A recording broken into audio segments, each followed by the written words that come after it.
कुछ दुश्मन जिसे वज़ीर दाखिला शेख रशीद ने वाज़ेह तौर पर कहा कि मुल्क के अंदर मौजूद हैं। आप क्या कहिएगा कि क्या नरेंद्र मोदी आपको नहीं लगता कि इस वक्त बहुत ज्यादा परेशान हो गया है कि वो क्या जवाब दे दुनिया को? ये झूठे लोग हैं, ये मक्कार लोग हैं, ये दुनिया को धोखा देते हैं, चीट करते हैं, बेसिकली झूठ बोलते हैं।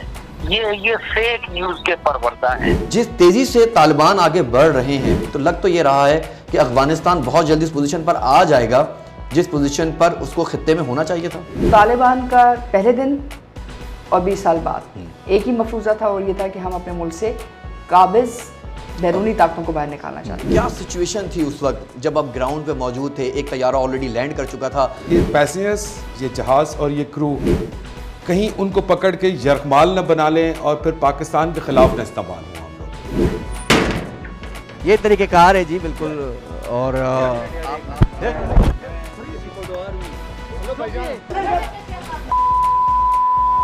यहाँ पर जो आज आपने एरिया आइडेंटिफाई करवाया है, ये नई फैक्ट्रीज़ हैं, ठीक है। हमने पहले इससे पहले जो कार्रवाई की थी वो इससे दूसरी साइड, इसकी ऑपोजिट साइड पे फैक्ट्रीज थी जिनके खिलाफ हमने कार्रवाई की थी।